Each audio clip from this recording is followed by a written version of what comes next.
നമസ്കാരം സുഹൃത്തുക്കളെ, സമീപകാലത്ത് വേറിട്ട കഥാപാത്രങ്ങളുടെയും വിഭിന്ന സിനിമകളുടെയും തിരഞ്ഞെടുപ്പുകളിലൂടെ ശ്രദ്ധയാകർഷിക്കുന്ന നടനാണ് മമ്മൂട്ടി.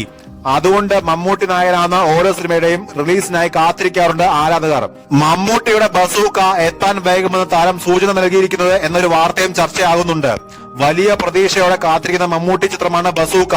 അടുത്തിടെ പുതിയ ചിത്രങ്ങൾ കവർ ഫോട്ടോയായി മമ്മൂട്ടി ഫേസ്ബുക്കിൽ ഇടാറുണ്ട്. ഓരോ സമയത്തും എത്താനിരിക്കുന്ന ചിത്രങ്ങളുടെ ഫോട്ടോയാണ് മമ്മൂട്ടി കവറാക്കാറുള്ളത്. മമ്മൂട്ടി ഗൗതം വാസുദേവൻ സംവിധാനത്തിൽ വേഷമിട്ട് ഒരുങ്ങുന്ന Dominic and the lady purse ആണ് ഫേസ്ബുക്കിനെ കവറാക്കിയിട്ടുള്ളത്. അതിനർത്ഥം ആദ്യ റിലീസ് ചിത്രമായിരിക്കും എന്നാണ് ആരാധകർ കണ്ടെത്തുന്നതും ചർച്ചയാക്കുന്നതും. മമ്മൂട്ടിയുടേതായി ശരിക്കും ആദ്യം എത്തേണ്ട ചിത്രം ബസൂക്കയാണ്. കഴിഞ്ഞ ഓണത്തിന് മമ്മൂട്ടിയുടെ ബസൂക്ക തിയേറ്ററിൽ എത്തുമെന്ന് കരുതിയവർ ഉണ്ടായിരുന്നു. വാർത്തകളും ആ രീതിയിൽ പ്രചരിച്ചിരുന്നു. ബസൂക്കയുടെ പോസ്റ്റർ ഇറങ്ങിയിട്ടും കവർ ഫോട്ടോയാക്കി മാറ്റുന്നത് വൈകുന്നതിനാലാണെന്ന് റിപ്പോർട്ടുകളുണ്ടെങ്കിലും സംവിധായകൻ ഔദ്യോഗികമായി സ്ഥിരീകരിച്ചിട്ടില്ല. എന്നാൽ നടൻ മമ്മൂട്ടിയുടെ ബസൂക്കയുടെ ടീസർ പുറത്തിറക്കിയത് ശ്രദ്ധയാകർഷിക്കുകയും ഹിറ്റുമായപ്പോൾ വൈകാതെ ചിത്രത്തിന് റിലീസ് ഉണ്ടാകുമെന്നാണ് പ്രതീക്ഷിച്ചിരുന്നത്. ഛായാഗ്രഹണം നിമിഷ് രവി നിർവഹിക്കുന്ന ചിത്രത്തിൽ Gautam Vasudev Menon, Sunny vein, Sharafuddin, Siddharth Bharathan, Dean Dennis, സ്പടികൻ George, ദിവ്യ പിള്ള, ഷൈൻ ഡോൺ ചാക്കോ എന്നിവരും പ്രധാന വേഷങ്ങളിൽ ഉണ്ടെന്നാണ് റിപ്പോർട്ട്. ചിത്രത്തിൽ ഗൗതം വാസുദേവ് മേനോന്റെ ഭാഗം പൂർത്തിയാകാനുണ്ട് എന്നും റിപ്പോർട്ടുകൾ സൂചിപ്പിക്കുന്നുണ്ട്. എന്തായാലും പ്രേക്ഷകർ മമ്മൂട്ടിയുടെ ബസൂക്ക സിനിമയ്ക്കായി കാത്തിരിക്കുകയാണ്. തന്റെ രാഷ്ട്രീയം ഇതുവരെ പരസ്യമായി പ്രഖ്യാപിച്ച നടനല്ല മമ്മൂട്ടി. എന്നാൽ ആദ്യകാലം മുതൽ തന്നെ ഇടതുപക്ഷത്തോട്, പ്രത്യേകിച്ച് CPM-നോട് വളരെ അടുത്ത ബന്ധം പുലർത്തിയെന്ന താരമാണ് മമ്മൂട്ടി. പലപ്പോഴും CPM-ന്റെ പരിപാടികളിലെല്ലാം സജീവമായി തന്നെ മമ്മൂട്ടി പങ്കെടുക്കാറുമുണ്ട്. കൈരളി ചാനലിന്റെ ചെയർമാൻ കൂടിയാണ് അദ്ദേഹം. എന്നാൽ ഇപ്പോഴിതാ മമ്മൂട്ടി CPM ബന്ധം ഉപേക്ഷിക്കാൻ ഒരുങ്ങുകയാണത്രേ. കോൺഗ്രസ് നേതാവ് ചെറിയാൻ ഫിലിപ്പാണ് ഇത് സംബന്ധിച്ച് കുറിപ്പ് പങ്കിട്ടിരിക്കുന്നത്. കൈരളി TV ചെയർമാൻ സ്ഥാനവും അദ്ദേഹം വൈകാതെ ഒഴിയുമെന്ന് ചെറിയാൻ ഫിലിപ്പ് ഫേസ്ബുക്കിൽ പങ്കുവച്ച കുറിപ്പിൽ പറയുന്നു. കുറിപ്പിന്റെ പൂർണ്ണ രൂപം ഇങ്ങനെയാണ്: 1/4 നൂറ്റാണ്ടായി CPM തങ്ങളുടെ ആവശ്യത്തിനായി മമ്മൂട്ടി ഉപയോഗിച്ചെങ്കിലും അദ്ദേഹത്തിന് ഒരിക്കലും മാന്യമായ പരിഗണന നൽകിയിട്ടില്ല.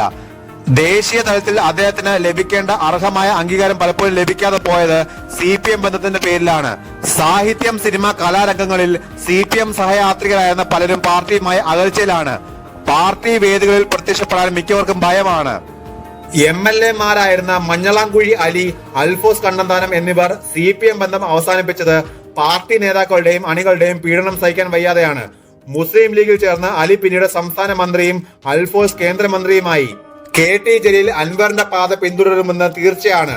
അൻവർ ഉയർത്തിയ എല്ലാ പ്രശ്നങ്ങളോടും ജലീൽ ആഭിമുഖ്യം പുലർത്തുന്നുണ്ട്. പല കാലഘട്ടങ്ങളിലായി കോൺഗ്രസിൽ നിന്നും CPM-ൽ ചേർന്നവരെല്ലാം മരണക്കെണിയിലാണ്. ചിലർക്ക് അപ്പകഷ്ണങ്ങൾ നൽകുന്നുണ്ടെങ്കിലും അവരുടെ എല്ലാം രാഷ്ട്രീയ അസ്തിത്വം നഷ്ടപ്പെട്ടിരിക്കുകയാണ്, പോസ്റ്റിൽ പറയുന്നു. അതേസമയം പോസ്റ്റിനു താഴെ ചെറിയാൻ ഫിലിപ്പിനെ അതിരൂക്ഷമായി വിമർശിച്ചുള്ള നിരവധി കമന്റുകളാണ് നിറയുന്നത്. തന്നെ പോലെ സ്ഥാനമാനങ്ങൾക്ക് വേണ്ടി വന്നവരെ അങ്ങനെ ചെയ്യുമെന്നും മമ്മൂട്ടി ഏതെങ്കിലും സ്ഥാനമാനങ്ങൾക്ക് വേണ്ടിയല്ല ഇടതുപക്ഷ സഹയാത്രികനായത് എന്നുമാണ് ഒരാൾ കുറിച്ചത്. മമ്മൂട്ടി ഒരിക്കലും CPM മെമ്പർഷിപ്പ് എടുത്തിട്ടില്ല. CPM സൗഹൃദം ഉള്ളതുകൊണ്ട് കൈരളി ചാനൽ ചെയർമാനെ ഇരിക്കുന്നതേ ഉള്ളൂ എന്നായിരുന്നു മറ്റൊരാൾ കുറിച്ചത്. താങ്കൾ പറയുന്നതനുസരിച്ച് CPM വിട്ടവർക്കെല്ലാം ഉന്നത സ്ഥാനങ്ങൾ ലഭിച്ചു. മമ്മൂട്ടി CPM വിട്ടാൽ ദേശീയ പുരസ്കാരങ്ങൾക്ക് സാധ്യതയുണ്ട്, അല്ലെങ്കിൽ കേന്ദ്രമന്ത്രി വരെ ആയേക്കാം. താങ്കളും വിശ്വസിച്ച പ്രസ്ഥാനത്തെ വഞ്ചിച്ച് CPM-ൽ വന്ന് രാജ്യസഭാ സീറ്റ് ലഭിക്കാതെ വീണ്ടും മുങ്ങിപ്പോയ വ്യക്തിയാണ്. സ്നേഹിത, രാഷ്ട്രീയ പ്രത്യയശാസ്ത്രം ഒരു വിശ്വാസമാണ്.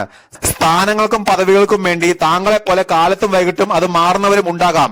എന്നാൽ അങ്ങനെയുള്ള ഒരു സ്ഥാനം കാലത്തിന്റെ ചവിട്ടുകൊട്ടയിലാണ്, മറ്റൊരാൾ കമന്റിൽ പറഞ്ഞു.